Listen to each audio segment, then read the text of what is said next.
right? Another dog I worked with, this dog, Gypsy, right? Videos of it, same deal. Stupidly reactive, like Bernedoodle mix. Okay. Right? Crazy reactive dog.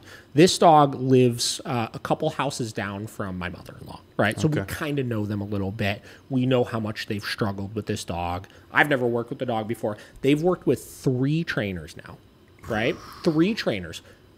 Force-free trainers, balance trainers, the kind of in-between trainers, and like nobody can help them get past things with this dog, right? Okay. We did one session. We did 1 hour-long session with this dog, right? And literally what it was she was nagging the dog with the leash, nagging the dog with the e-collar, giving all these like, you know, kind of warnings instead of just correcting for what they didn't want. And all we did, I remember I told her, let's go for a walk. I want to see what you're doing, right? Take him for a walk. She's trying to nag him into a heel position. Yeah. The dog then sees a dog at the corner and just starts almost ripping her down, like trying to get over to this dog reacting. I was like, give me your e-collar. Give her the e-collar, right? I was like, now just go loose on your leash, right? Hold just the handle of it right now.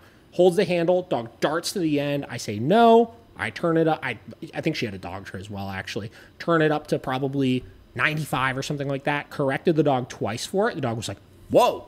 Yeah. That was new, right? Immediately stopped. Yeah. Immediately stopped.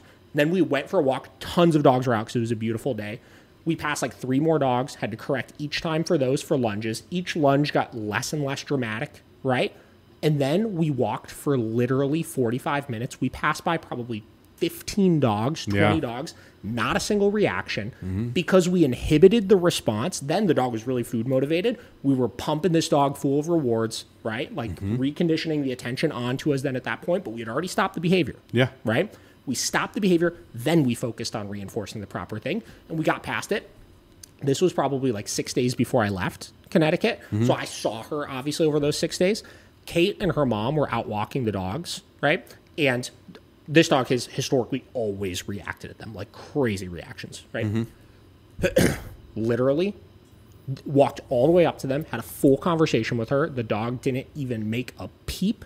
And then these neighbors that have the notoriously psycho dogs, these 2 like small white dogs, walked by, dogs going ballistic at her dog. Her dog didn't even do anything. Literally did nothing, right? And she literally told my mother-in-law, she's like, I'm just so mad that I didn't do this sooner. She said, I spent so much money on training with all of these other trainers in 1 session, and this is what I have now. Like, she couldn't even believe it. Yeah.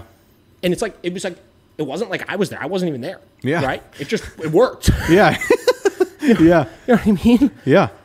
And again, the solution was tell the dog no. Just tell the dog no. Yeah. Just create a boundary, make it motivating, and get past it. Yeah. Get it under control. Get it under control. You know what I mean? And then all the fun can happen after. Yeah. And that's exactly what, like we were just talking about earlier. It's like you set that boundary in that right there, and the dog figured it out. And then he was good. And then you pumped him full of treats. Figured it out. And he was happy, and everyone was happy. And on the let's look at the contrast now, right? So I talked to somebody this morning. I'm on the phone with somebody, got a contact for him. She was very distraught when I talked to her. She's got this dog. She's had the dog for a month or 2 now, right?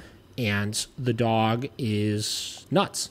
Just nuts, right? Absolutely fucking nuts. Yeah. The dog is so reactive. The dog is getting more reactive by the day. She's got a neighbor that lives behind her that has 2 reactive dogs. Her dog is basically now trying to like jump the fence to get to their dogs to like attack them. Yeah. The daughters who are like 16 and 17 take the dog out on a leash. The dog's like now starting to like redirect on them, and they have scratches all over them and stuff.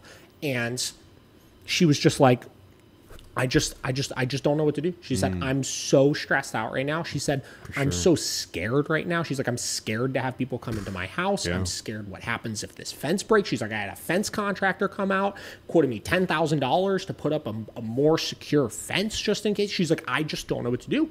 Yeah. And I was like, ma'am, I can help you. I can. Yeah. Right. I was like, I could stop this stuff probably pretty rapidly. Yeah. Right. Because I get it. It's hard. I understand, right?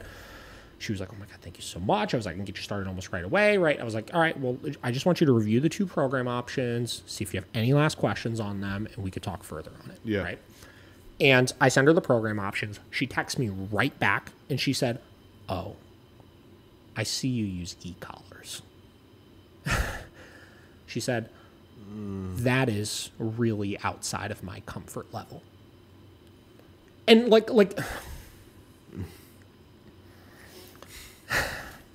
this is the person that, because it's outside of their comfort level, which, listen, that's a whole separate conversation. We could talk about, should it be out of your comfort level? Should it not be out of your comfort level? You know, I was talking to Michelle about it today, and Michelle's like, you know what's out of my comfort level?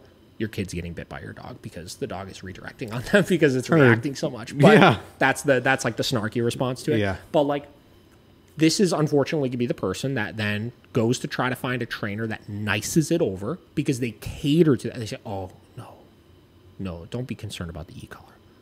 It doesn't hurt the dog. Mm-hmm. It's not, we don't use punishment with it. Yeah. You know, we don't correct the dog with it. We just communicate the dog with it."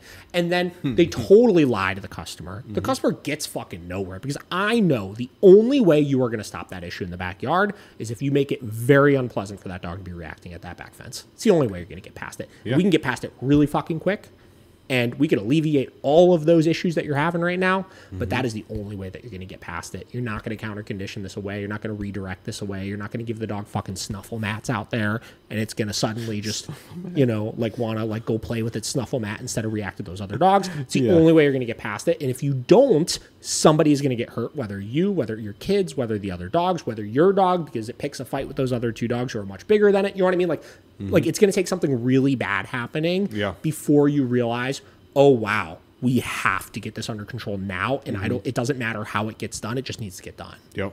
Right. But she'll go to the 3 other trainers. Right.